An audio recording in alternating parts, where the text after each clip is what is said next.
स्वागत है। आज हम ब्लैक बुक ऑफ वोकैबुलरी से एक बहुत ही जरूरी विषय पर गहरी चर्चा करने वाले हैं, फिक्स्ड प्रेपोजिशंस। नमस्कार। और ये वो टॉपिक है जिसमें अक्सर लोग रटने की कोशिश करते हैं और फिर भूल जाते हैं। बिल्कुल। और हमारा मकसद आज रटना बिल्कुल नहीं है, बल्कि समझना है। हम इन शब्दों और उनके साथ जो प्रेपोजिशंस लगते हैं उनके पीछे का लॉजिक ढूंढेंगे, ताकि ये हमेशा के लिए याद हो जाएं। खासकर उन लोगों के लिए जो एसएससी, बैंक या दूसरे सरकारी इम्तिहानों की तैयारी कर रहे हैं। ये सबसे अच्छा तरीका है, क्योंकि जब हम पैटर्न समझते हैं ना, तो नियम अपने आप याद हो जाते हैं। हाँ, तो चलिए शुरू करते हैं। सबसे पहले उन शब्दों की बात करते हैं जो बहुत गहरी तीव्र भावनाओं को दिखाते हैं, खासकर नफरत या घृणा को। ठीक है। पहला शब्द है अबहॉरेंस। इसके साथ हमेशा ऑफ लगता है। अबहॉरेंस, ऑफ। इसका ठीक ठीक मतलब क्या है? देखिए, अबहॉरेंस सिर्फ नापसंद करना नहीं है। इसका मतलब है स्ट्रॉन्ग हेट्रेड और डिस्गस्ट। किसी चीज के लिए बहुत बहुत ज्यादा नफरत या घिन। अच्छा। जब कोई चीज आपको अंदर तक हिला दे और आपको उससे घिनाने लगे, वो भावना है अबहॉरेंस। और ये एक नाउन यानी एक संज्ञा है। इसे याद रखने का कोई आसान तरीका? मेरे दिमाग में अबहॉरेंस सुन के आता है अब और नहीं। हाँ, जैसे कोई बुरी चीज देखकर आप चिल्लाएं, बस अब और नहीं। क्या ये सही कनेक्शन है? ये तो बेहतरीन कनेक्शन है। ये उस भावना की जो तीव्रता है उसको बिल्कुल सही पकड़ता है। कल्पना कीजिए कि आप कहीं हिंसा या क्रूरता की खबरें देख रहे हैं और आपके अंदर से आवाज आती है अब और नहीं। वही है अबहॉरेंस ऑफ वायलेंस। अच्छा, और यहाँ ऑफ का क्या रोल है? यहाँ प्रेपोजिशन ऑफ ये बता रहा है कि इस घृणा का स्रोत क्या है, ये नफरत किस चीज की है। समझ गई। ऑफ स्रोत को इंगित करता है। इसे कुछ वाक्यों में इस्तेमाल करके देखें। जरूर। जैसे अबहॉरेंस ऑफ वायलेंस, घृणा, और अबहॉरेंस ऑफ क्राइम, अपराध से घृणा। इन सभी में अबहॉरेंस ऑफ उस चीज से जुड़ा है जिससे घृणा है। बिल्कुल ठीक है, ये तो साफ है। लेकिन इसी से मिलता जुलता एक और शब्द है जो बहुत कंफ्यूज करता है, अबहॉरेंट। हाँ, अबहॉरेंट। और उसके साथ टू लगता है, अबहॉरेंट टू। यहाँ ऑफ की जगह टू क्यों आ गया? यहाँ एक बहुत जरूरी फर्क है। अबहॉरेंस एक नाउन था यानी घृणा। अबहॉरेंट एक एडजेक्टिव है यानी घिनौना या घृणित। ये किसी चीज का गुण बताता है। अच्छा। तो जब हम कहते हैं कोई चीज अबहॉरेंट है, तो हम कह रहे हैं कि वो चीज घृणा पैदा करने वाली है। और टू का क्या काम है फिर यहाँ? टू यहाँ दिशा दिखाता है, वो चीज किसके लिए घिनौनी है। प्रेपोजिशन टू उस व्यक्ति या समूह की ओर इशारा करता है जिसे वो घृणा महसूस हो रही है। अच्छा। तो cruelty is abhorrent to me, क्रूरता मेरे लिए घिनौनी है। बिल्कुल सही। समझ गई। तो अबहॉरेंस ऑफ में भावना पर जोर है और अबहॉरेंट टू में उस चीज पर जो भावना पैदा कर रही है। एकदम। और टू बताता है कि किस पर असर हो रहा है। इसके कुछ उदाहरण देखिए। बताइए। Violence is abhorrent to many. हिंसा कई लोगों के लिए घिनौनी है। किसके लिए? कई लोगों के लिए। ठीक है। Cheating is abhorrent to honest people. धोखा देना ईमानदार लोगों के लिए घृणित है। और cruelty is abhorrent to everyone. क्रूरता सभी के लिए घिनौनी है। ये बहुत साफ हो गया। तो हमने घृणा की बात की। अब विषय बदलते हैं और उन शब्दों पर आते हैं जो किसी चीज को मानने, पालन करने या स्वीकार करने से जुड़े हैं। ठीक है। यहाँ पहला शब्द है अबाइड बाय। ये तो बहुत इस्तेमाल होता है। हाँ, अबाइड बाय का मतलब है किसी नियम, कानून या फैसले का पालन करना, उससे बंधे रहना। इसमें सिर्फ मानना नहीं, बल्कि सम्मान के साथ पालन करने का भाव छुपा है। अबाइड शब्द सुनने में हिंदी के बंधे जैसा लगता है। हाँ, बिल्कुल। तो क्या हम इसे ऐसे याद रख सकते हैं कि आप नियमों से बंधे हैं, इसलिए आप अबाइड बाय द रूल्स करते हैं? ये बहुत सटीक तरीका है इसे याद रखने का। कल्पना कीजिए एक ट्रैफिक सिग्नल की। एक जिम्मेदार नागरिक लाल बत्ती पर रुकता है। वो क्या कर रहा है? He is abiding by the traffic rules. वो कानून से बंधा हुआ है। हाँ, अपनी जिम्मेदारी से। और ये सिर्फ कानून तक सीमित नहीं है। जैसे वादा, अपने वादे का पालन करो। बिल्कुल, अबाइड बाय योर प्रॉमिस, या abide by the law, abide by the rules. यहाँ बाय का मतलब है के अनुसार, आप नियम के अनुसार चल रहे हैं। ठीक है। अब मानने या स्वीकार करने से ही जुड़ा एक और शब्द है असीड टू। ये अबाइड बाय से कैसे अलग है? बहुत अच्छा सवाल है। देखिए, असीड टू का मतलब भी सहमत होना है, लेकिन इसमें अक्सर एक दबाव या शुरुआती असहमति का भाव होता है। अच्छा। इसका इस्तेमाल तब होता है जब कोई किसी मांग या अनुरोध के लिए राजी हो जाता है, खासकर सोच विचार या बातचीत के बाद। एक्सीड में सीड शब्द है जिसका मतलब होता है दे देना। तो क्या इसका मतलब है कि आप अपनी जिद छोड़कर अपनी सहमति दे देते हैं? एकदम सही। आपने मुद्दे के जड़ पकड़ ली। कल्पना कीजिए कि कर्मचारी हड़ताल पर हैं और मैनेजमेंट उनकी मांगे नहीं मान रहा। कई दिनों की बातचीत के बाद मैनेजमेंट झुक जाता है, तो हम कहेंगे the management finally acceded to the demands. उन्होंने दबाव में आकर मांगे मान ली। इसके कुछ और उदाहरण। जरूर। एक्सीड टू अ रिक्वेस्ट, एक अनुरोध स्वीकार करना, या एक्सीड टू डिमांड्स, मांगे मान लेना। ठीक है, तो फिर एक्सेप्टेबल टू का क्या मतलब है? ये भी तो स्वीकार करने जैसा ही है। यहाँ नुआंस का फर्क है। एक्सेप्टेबल टू का मतलब है सैटिस्फैक्ट्री या सूटेबल, यानी संतोषजनक या स्वीकार करने योग्य। हाँ, इसमें एक्सीड टू जैसा कोई दबाव या झुकने का भाव नहीं है। ये एक सामान्य सहमति है, कोई चीज आपको ठीक लग रही है, आपके लिए उपयुक्त है। एक्सेप्टेबल टू में सिर्फ मंजूर होने का। बिल्कुल। जैसे अगर मैं कहूं your proposal is acceptable to the board, तो इसका मतलब है कि बोर्ड को आपका प्रस्ताव ठीक लगा, उन्हें मंजूर है। कोई लड़ाई या दबाव नहीं था। कोई नहीं। जैसे एक्सेप्टेबल टू ऑल, सभी को स्वीकार्य, या the terms are acceptable to us, शर्तें हमें स्वीकार्य हैं। बहुत बढ़िया। तो हमने नफरत और सहमति दोनों तरह के शब्द देख लिए। अब एक तीसरा ग्रुप देखते हैं, वो शब्द जिनका मतलब है किसी चीज से दूर रहना या बचना, ये मुक्त होना। और यहाँ एक पैटर्न दिखता है। इन सब में फ्रॉम प्रेपोजिशन का इस्तेमाल होता है। ये एक बहुत महत्वपूर्ण पैटर्न है। प्रेपोजिशन फ्रॉम का जो मूल अर्थ है वही है किसी बिंदु से अलगाव या दूरी। अच्छा। तो जब भी हम किसी को किसी चीज से मुक्त करते हैं या परहेज करते हैं तो फ्रॉम का इस्तेमाल स्वाभाविक हो जाता है। चलिए इसी पैटर्न का पहला शब्द लेते हैं, एब्सॉल्व फ्रॉम। एब्सॉल्व फ्रॉम का अर्थ है किसी को किसी दोष, आरोप या जिम्मेदारी से पूरी तरह मुक्त कर देना, बरी कर देना। इसे याद रखने के लिए मैं एब्सॉल्व को अब सॉल्व की तरह सोचती हूँ। हाँ, अच्छा है। जैसे कोई केस अब सॉल्व हो गया तो जज ने उसे एब्सॉल्व फ्रॉम द क्राइम कर दिया। ये याद रखने का एक शानदार तरीका है। कल्पना कीजिए एक कोर्टरूम का सीन जहां जज कहता है आपको सभी आरोपों से बरी किया जाता है। That judge is absolving the person from the charges. उसे आरोपों से मुक्त किया जा रहा है। बिल्कुल। जैसे absolve from blame, दोष से मुक्त करना, या absolve from guilt, अपराध बोध से मुक्त करना। इन सब में फ्रॉम उस चीज को दिखा रहा है जिससे मुक्ति मिली है। हाँ।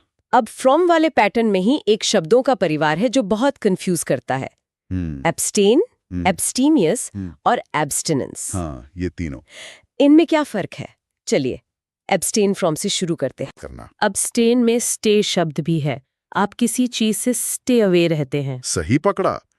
मतलब आप अब्स्टेन फ्रॉम इट कर रहे हैं। जैसे चुनाव में अगर आपको कोई उम्मीदवार पसंद नहीं तो आप वोट ना देने का फैसला करते हैं। You are abstaining from voting. हाँ, आप मतदान की प्रक्रिया से खुद को दूर रख रहे हैं।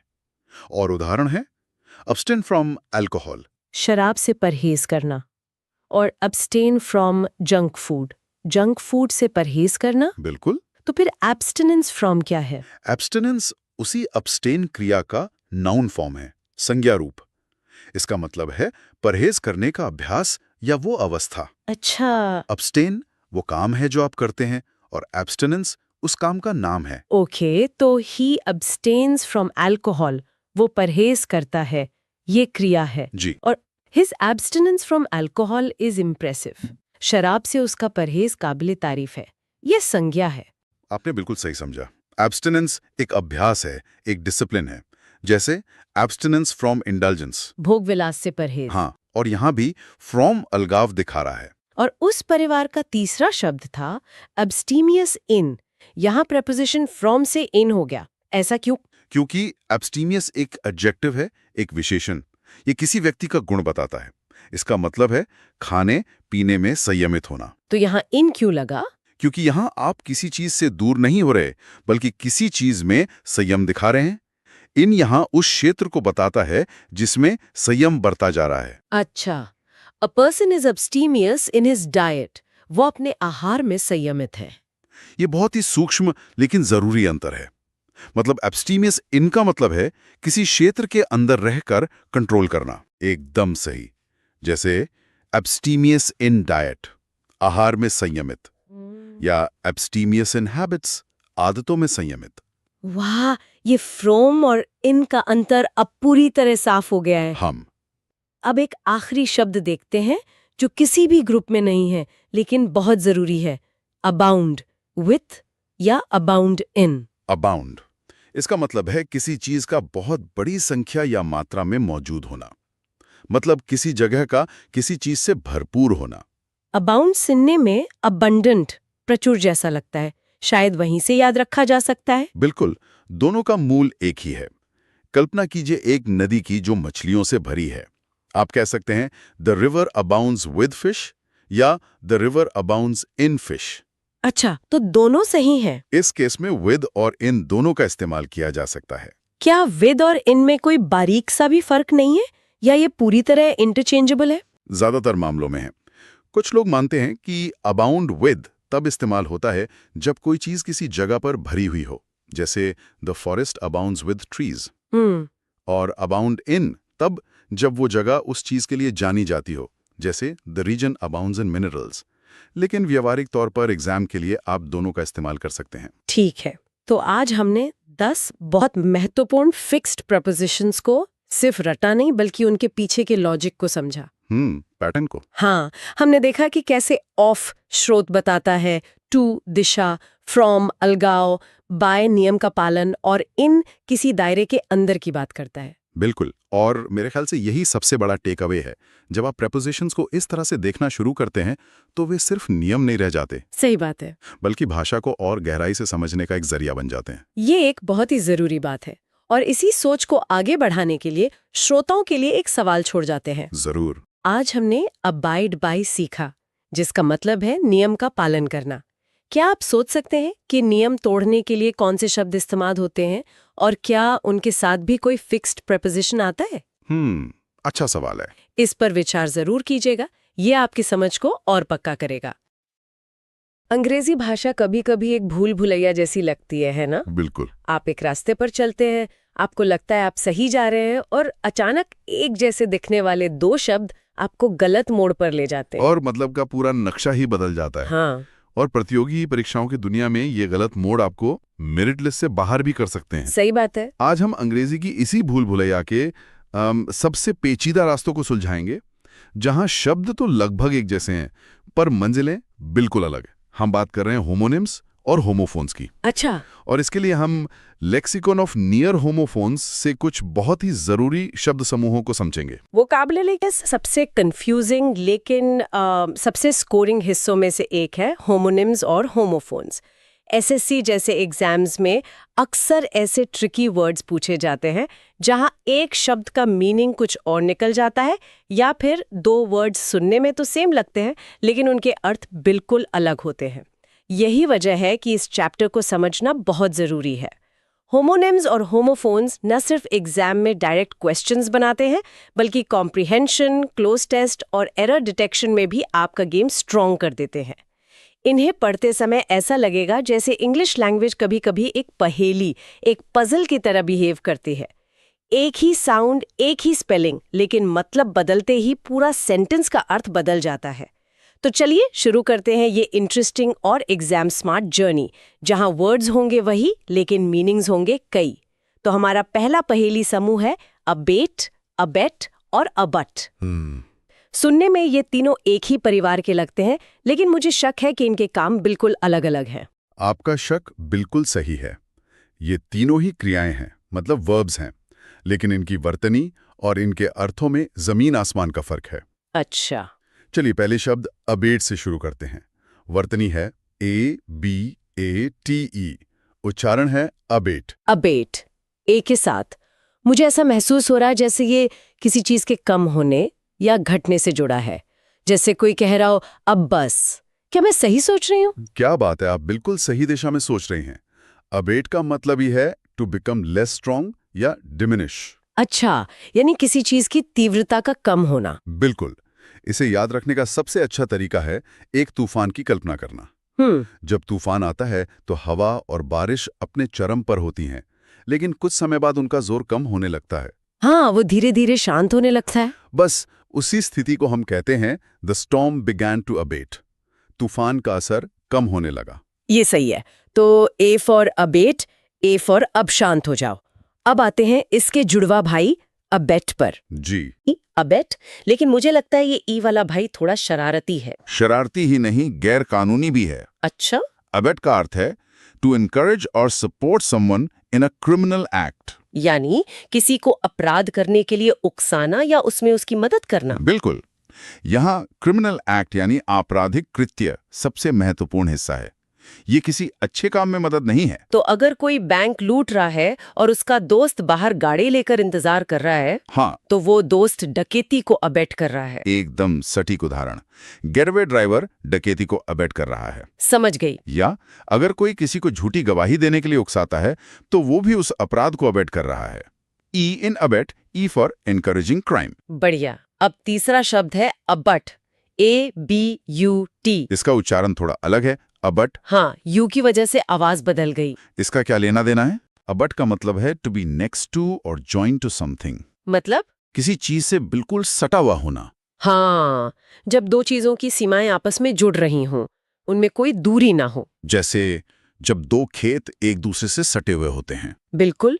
या किसी का घर मुख्य सड़क से बिल्कुल लगा हुआ हो। आप कह सकते हैं हिज फार्म अबट्स द रिवर, मतलब उसका खेत नदी से सटा हुआ है। अच्छा, या the new building abuts the old one. बिल्कुल, यानी नई इमारत पुरानी इमारत से सटी हुई है।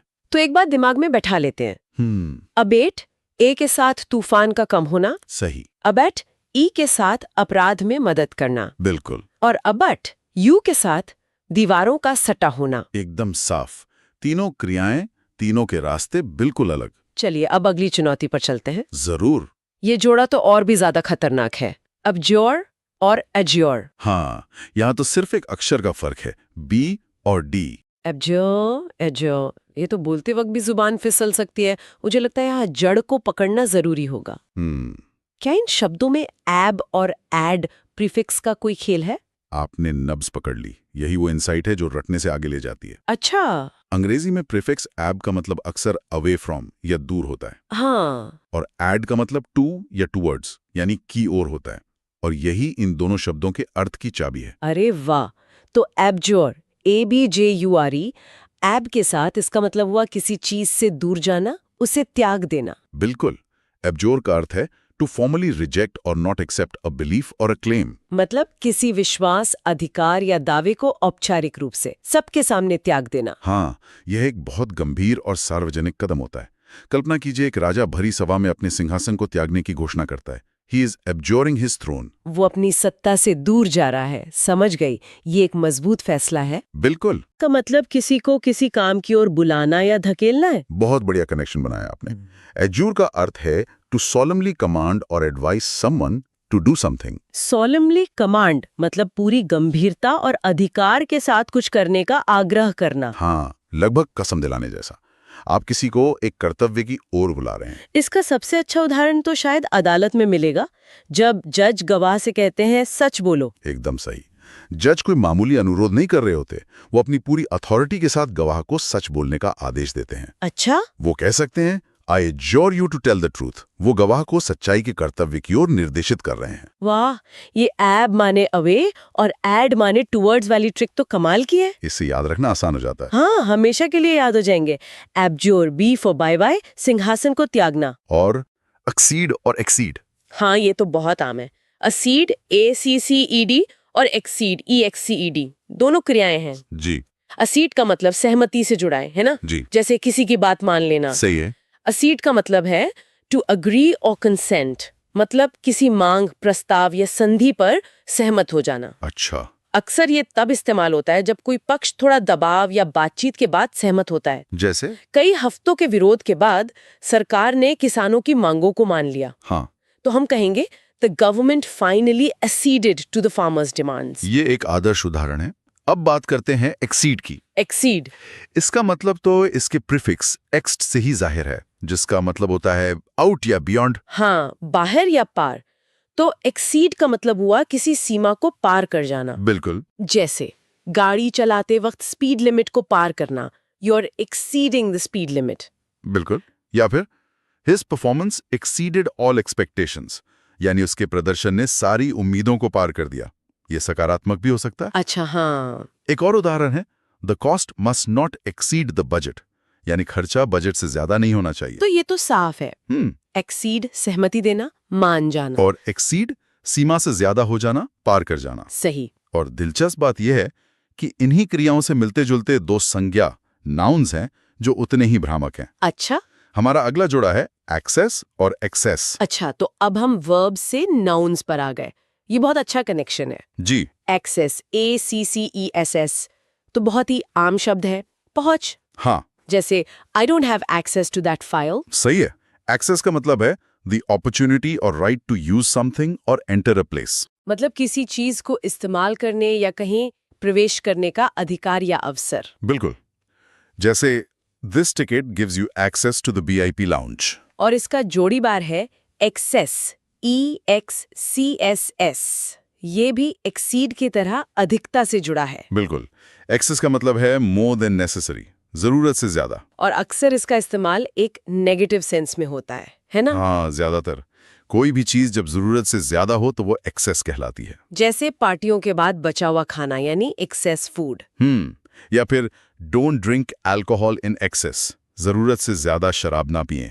और एक और बड़ा आम उदाहरण है एयरपोर्ट पर एक्सेस बैगेज, जिसके लिए हमें अतिरिक्त पैसे देने पड़ते हैं। वो एक ऐसा एक्सेस है जो जेब पर भारी पड़ता है। हाँ, सही बात है। तो अंतर साफ है। एक्सेस है पहुंच, एक अवसर। और एक्सेस है अधिकता, जरूरत से ज्यादा होना। आज का हमारा अंतिम शब्द भी इसी परिवार का लगता है, एक्सेसरी, ACCESSORY।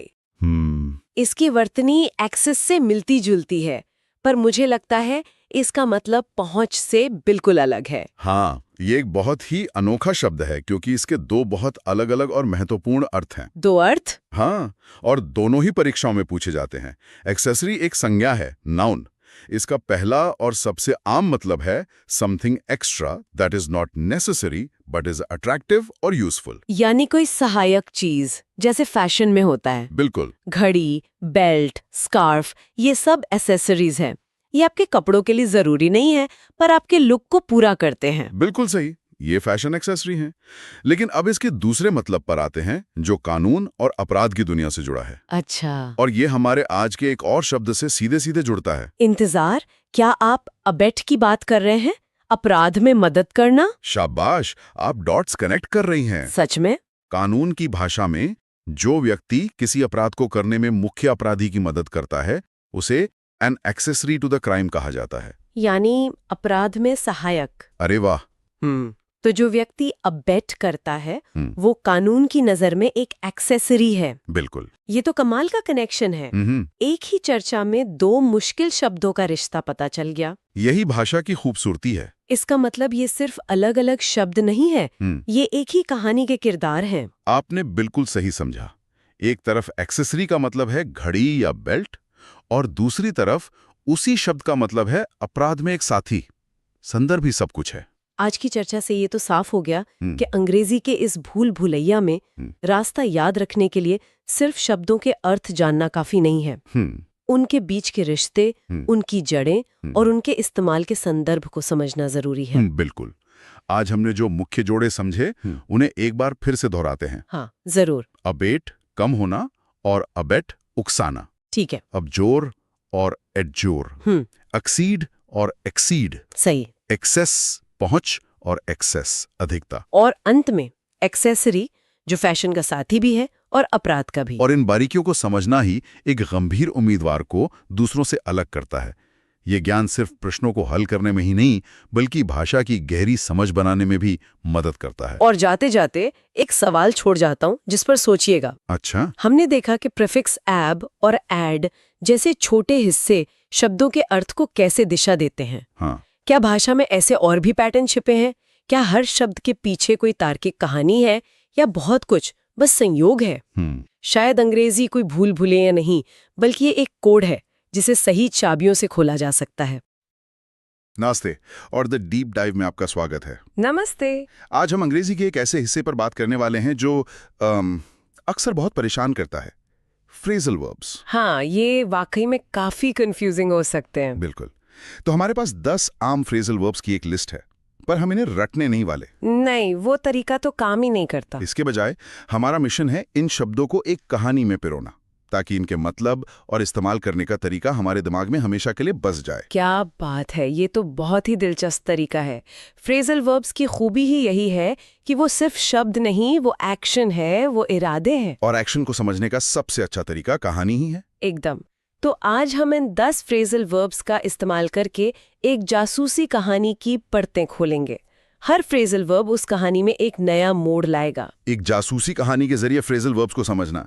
चलिए इस दिलचस्प पड़ताल को शुरू करते हैं। तो कहानी का पहला शब्द और पहला नियम नंबर 1 है अबाइड बाय। अबाइड बाय, इसका मतलब है किसी नियम, फैसले या निर्देश का पालन करना।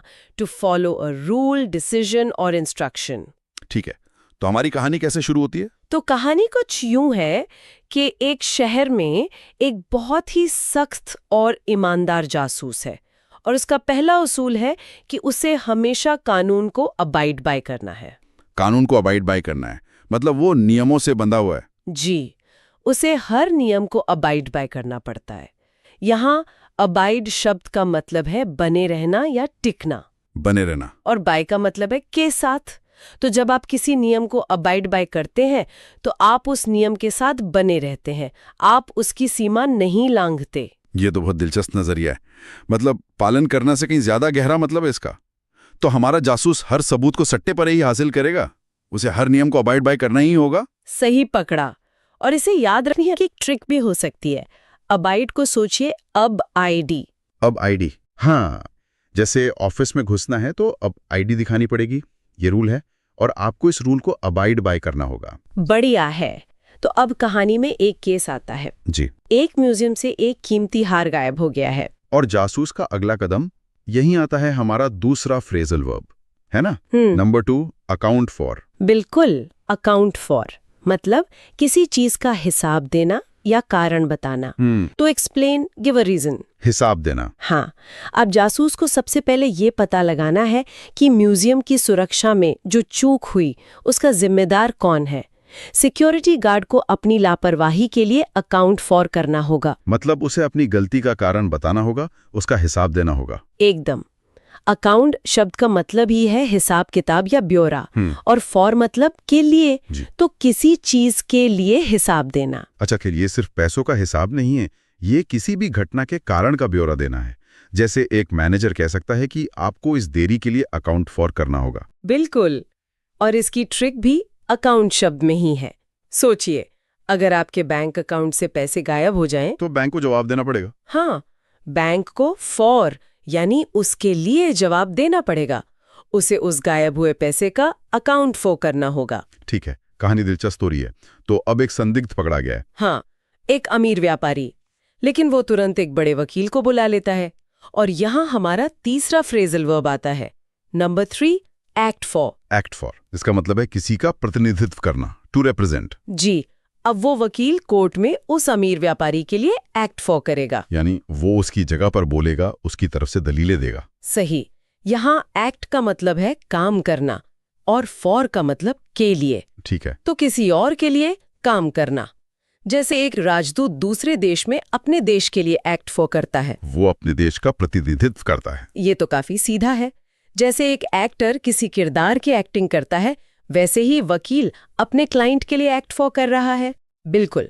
लेकिन कहानी में असली मजा तो तब आएगा जब हमारे जासूस को कोई गुप्त जानकारी मिलेगी। और यहीं पर आता है हमारा चौथा phrasal verb, number 4 act on. Act on, इसका मतलब है किसी जानकारी या सलाह पर कार्रवाई करना। To take action because of something. Okay, तो जासूस को कोई टिप मिली? हाँ, एक रात जासूस को एक गुमनाम खबरी से फोन आता है जो उसे एक सुराग देता है। अब जासूस को फैसला करना है कि क्या उसे इस टिप पर एक्ट ऑन करना चाहिए। यहाँ ऑन का मतलब के आधार पर जैसा लग रहा है। एक्ट मतलब काम करना और ऑन मतलब के आधार पर। बिल्कुल, किसी जानकारी के आधार पर काम करना। ये एक बड़ा फैसला है। अगर टिप गलत हुई तो? पर एक अच्छे जासूस की पहचान ही यही है कि वो सही जानकारी पर तुरंत एक्ट ऑन करता है। सही बात है। और इसकी एक मजेदार ट्रिक है। सोचिए कि वो टिप एक ऑन बटन की तरह है। On button? हाँ, जैसे ही जानकारी का बल्ब ऑन हुआ, जासूस ने उस पर एक्ट किया। So he decided to act on the tip. क्या बात है। तो जासूस उस टिप पर कार्रवाई करते हुए एक पुराने गोदाम में पहुंचता है। जी, और वहां उसे एक गवाह मिलता है जो बहुत डरा हुआ है। और वो अजीब हरकतें करने लगता है। बिल्कुल, और ये हमें हमारे 5वें फ्रेजल वर्ब पर लाता है, एक्ट आउट। एक्ट आउट, इसके दो मतलब हैं। पहला अभिनय करना और दूसरा गुस्से या परेशानी में बुरा व्यवहार करना। और यहाँ दूसरा मतलब एकदम फिट बैठता है। वो गवाह इतना घबराया हुआ है कि वो सवालों का जवाब देने के बजाय चिल्लाने लगता है, चीजें फेंकने लगता है। He starting to act out his fear. वो अपने डर को अपने बुरे बर्ताव के जरिए बाहर निकाल रहा है। एक्ट मतलब व्यवहार और आउट मतलब बाहर। जी, अपने अंदर के इमोशन को बाहर दिखाना। मैंने ये शब्द अक्सर बच्चों के लिए सुना है, जैसे जब उसे खिलौना नहीं मिला तो बच्चा एक्ट आउट करने लगा। हाँ, पर ये किसी पर भी लागू हो सकता है। इसका पहला मतलब भी यही है, किसी कहानी को एक्ट आउट करना मतलब अभिनय करना। दोनों ही मामलों में कोई अंदर की चीज बाहर आ रही है। ठीक है, तो जासूस उस गवाह को शांत करने की कोशिश कर रहा है। तभी गोदाम की लाइटें झिलमिलाने लगती हैं और फिर बंद हो जाती हैं। जनरेटर ने काम करना बंद कर दिया है। और ये स्थिति हमें सीधे हमारे छठे फ्रेजल वर्ब पर ले आती है, number 6, act up. Act up मतलब बदतमीजी करना या किसी मशीन का गड़बड़ी करना, टू मिसबिहेव और मैल फंक्शन। अच्छा, तो एक्ट आउट और एक्ट अप में क्या फर्क है? बहुत बारीक सा फर्क है। एक्ट आउट अक्सर किसी गहरी भावना का नतीजा होता है, जबकि एक्ट अप का मतलब है बिना किसी गहरे कारण के गड़बड़ करना। जैसे जनरेटर अचानक एक्ट अप करने लगा, मतलब वो खराब हो गया। ये तो बहुत काम का है। मेरी पुरानी गाड़ी अक्सर सर्दियों में एक्ट अप करने लगती है। हाँ हाँ बिल्कुल, और ये इंसानों के लिए भी इस्तेमाल होता है। जैसे मेहमानों के आते ही बच्चे हमेशा एक्ट अप करने लगते हैं। बेवजह की शरारतें। इसकी कोई ट्रिक है? हाँ, आपको सोचिए कि पारा ऊपर चला गया है। जब किसी का पारा अप हो जाता है या मशीन का तापमान अप हो जाता है तो वो गड़बड़ करने लगता है, वो एक्ट अप करने लगता है। शानदार। तो अब अंधेरा हो चुका है, जनरेटर एक्ट अप कर रहा है, जासूस अपनी टॉर्च जलाकर नोट्स देख रहा है। हाँ, वो सब कुछ जोड़ने की कोशिश कर रहा है और उसे लगता है कि कुछ गड़बड़ है। यहीं आता है हमारा 7वां phrasal verb, number 7, add up. Add up, इसका भी दो मतलब है। एक तो जोड़ना और दूसरा किसी बात का तर्क संगत होना, समझ में आना, टू मेक सेंस। और यहाँ दूसरा मतलब लागू होता है ना? The suspect story doesn't add up. एकदम, संदिग्ध की कहानी में कोई तालमेल नहीं बैठ रहा, उसकी बातों का सिर पैर समझ नहीं आ रहा। मतलब कड़ियां जुड़ नहीं रही। The facts don't add up. जी, ये तो जासूसी कहानियों का सबसे अहम पल होता है, जब जासूस को एहसास होता है कि कहानी एड अप नहीं हो रही है। बिल्कुल। इसकी ट्रिक तो गणित में ही है। जैसे 2 और 2 जोड़ने पर 4 आता है, वो एड अप होता है। लेकिन अगर जवाब 5 आए तो बात एड अप नहीं होती। वो तर्क संगत नहीं है। समझ गया। अब जासूस को एक खतरनाक योजना सूझती है। हाँ, लेकिन उसका सीनियर ऑफिसर उसे ये योजना बहुत जोखिम भरी लगती है और वो हमारे 8वें फ्रेजल वर्ब का इस्तेमाल करते हैं, एडवाइज अगेंस्ट। एडवाइस अगेंस्ट मतलब किसी काम को न करने की सलाह देना, to recommend not doing something. The senior officer will advise against the risky plan. ये तो नाम से ही साफ है। एडवाइस मतलब सलाह देना और अगेंस्ट मतलब के खिलाफ। जी, किसी चीज के खिलाफ सलाह देना। जैसे डॉक्टर हमें जंक फूड खाने के खिलाफ एडवाइस अगेंस्ट करते हैं। लेकिन हमारा जासूस अपनी योजना पर अड़ा हुआ है, सही? हाँ, बिल्कुल। वो अपनी टीम के सामने सारे सबूत रखता है और थोड़ी बहस के बाद सब मान जाते हैं। और ये हमारा 9वां फ्रेजल वर्ब, अग्री विथ, सहमत होना। Agree with, to have the same opinion और एक्सेप्ट अ प्रपोजल। तो आखिरकार the entire team will agree with the detective's plan. पूरी टीम जासूस की योजना से सहमत हो जाती है। विद का मतलब साथ होता है, तो जब आप किसी के विचार के साथ होते हैं आप उससे अग्री विद करते हैं। सही, ये एडवाइज अगेंस्ट का बिल्कुल उल्टा है। तो अब योजना का आखिरी हिस्सा और हमारा आज का 10वां और आखिरी phrasal verb, aim at. Aim at, इसका मतलब है किसी चीज पर निशाना साधना या किसी को लक्ष्य बनाना, टू इंटेंड और डायरेक्ट एट अ टारगेट। तो योजना का मकसद क्या है? जासूस की योजना का एक ही मकसद है, असली चोर को रंगे हाथों पकड़ना। The plan will aim at catching the real thief. उनकी हर हरकत का लक्ष्य वही होगा। एम मतलब लक्ष्य और एट मतलब पर, किसी खास लक्ष्य पर निशाना साधना। बिल्कुल। इसका एक और मतलब भी होता है, जैसे कोई विज्ञापन किसी खास समूह को टारगेट करता है। हाँ, जैसे ये नया शैम्पू युवाओं को एम ऐड करेगा। हमारी कहानी में जासूस का पूरा ऑपरेशन असली चोर को एम ऐड कर रहा है। और अंत में उनकी योजना काम कर जाती है। वो असली चोर को पकड़ लेते हैं। और वो अमीर व्यापारी नहीं निकलता। नहीं, वो म्यूजियम का ही एक कर्मचारी निकलता है। वाह! तो एक कहानी के जरिए हमने 10 फ्रेजल वर्ब्स को न सिर्फ समझा बल्कि उन्हें एक्शन में भी देखा। Okay, so what does this all mean? मेरे ख्याल से इसका मतलब ये है कि भाषा को नियमों की लिस्ट की तरह नहीं बल्कि एक जिंदा कहानी की तरह देखना चाहिए। हर शब्द का एक किरदार है, एक मकसद है। आपने बहुत गहरी बात कही और इसी से जुड़ा एक विचार मेरे मन में आ रहा है। बताइए। हमने देखा कि कैसे अप, आउट, ऑन, बाय जैसे छोटे छोटे शब्द क्रिया का पूरा मतलब बदल देते हैं। हाँ, वो कहानी के हर मोड़ के लिए जिम्मेदार थे। तो सोचने वाली बात यह है कि हमारी अपनी जिंदगी की कहानी में वो कौन से ऐसे छोटे छोटे एक्शन या शब्द होते हैं जो हमारी कहानी का रुख पूरी तरह से बदल देते हैं। एक बहुत अच्छा सवाल है। अगली बार तक इस पे सोचते रहिएगा। Please subscribe to the channel and please like the video. Thank you.